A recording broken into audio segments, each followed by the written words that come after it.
बापरे आशील नागे रे बा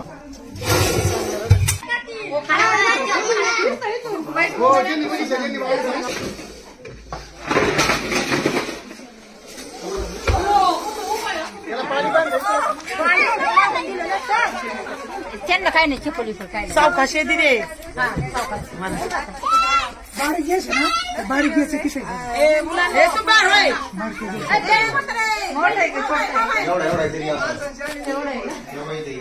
काय नागच आहे का नाही नाग नाही वाटत ते कोपरी बघा गॅस खाली बारक्या गेला तिथून दिसेल तिथे गॅस खाली तोंड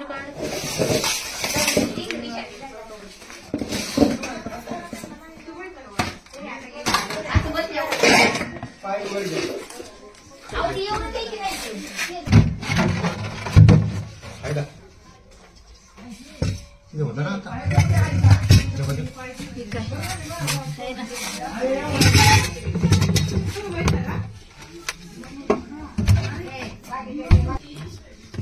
तर हे बघा मित्रांनो घरामध्ये नाग घेऊन बसले आहे. बापरे आशील नागे रे बा नाग आहे ना नागच आहे बघा लगेच कळतोय फणा काढले. अरे बापरे खूपच रागिष्ट आहे वाटतं बघा कसा लगेच फणा काढलाय.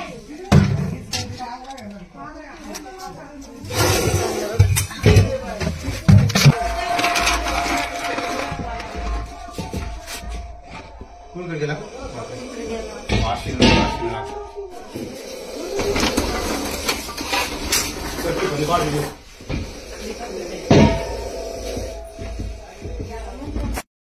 तर बघितलं कसला अग्रेसिव्ह नाग आणि घरामध्ये आलाय बघा. मी दरवेळी सांगत असते की घरामध्ये अडचण ठेवू नका. ज्या वस्तू आहेत ते अशा थोड्याशा वरती ठेवत जा. खाली जमिनीवर खाली अशा वस्तू जास्त ठेवत नका जाऊ.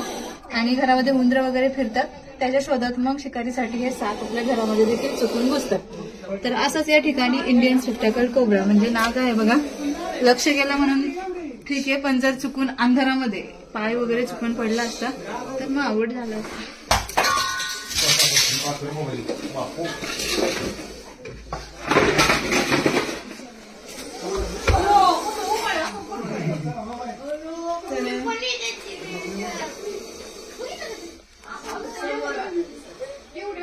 आवाज बघा त्याचा आवाज करतोय. आता आपण काय करू याला रेस्क्यू करू आणि थोडासा इथे खूप जास्त अंधार आहे आपण त्याला उजेडात जाऊन पाहिजे.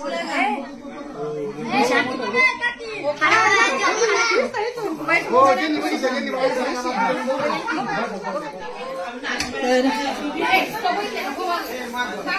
शूज नाहीये पायामध्ये. शूज नेहमी असतात पण कधीतरी काही ना काही कामानिमित्त बाहेर आलो तर चुकून एखाद्या वेळेस पायामध्ये शूज नसेल तर मग कधी कधी असा कॉल पण होता आमचा. पण तेवढी काळजी आम्ही घेतो. आता आपण ह्याला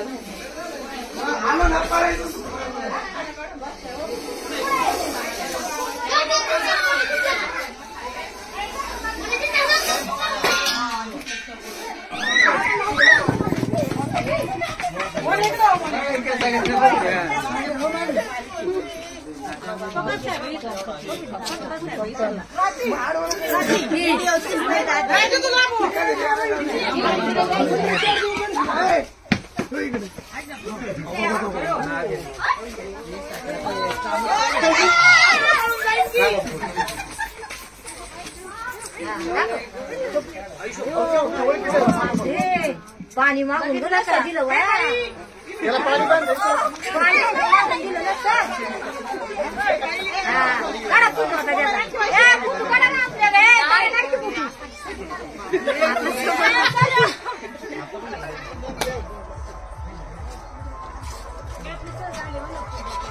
आता पॅक करून टाकूयात मित्रांनो. नाग होता विषारी होता घरामध्ये होता आपण रेस्क्यू केला.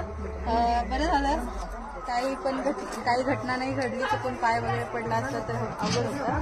पण तरी देखील मित्रांनो साप जर चुकून कधी चावला तर न घाबरता हॉस्पिटलमध्ये जा.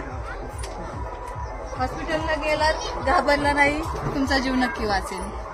तर आता सगळीकडे सापांबद्दलचे जे औषध आहे ते प्रत्येक हॉस्पिटलमध्ये आता उपलब्ध झालेली आहेत. त्यामुळे जर कधी चुकून साप चावला तर घाबरू नका, निश्चित तुमचा जीव वाचेल. हॉस्पिटलला वेळेत जा, एवढीच मी विनंती करते. आता आपण याला काय करणार आहे, पुन्हा निसर्गाच्या सानिध्यात लांब ठिकाणी मुक्त करणार आहे.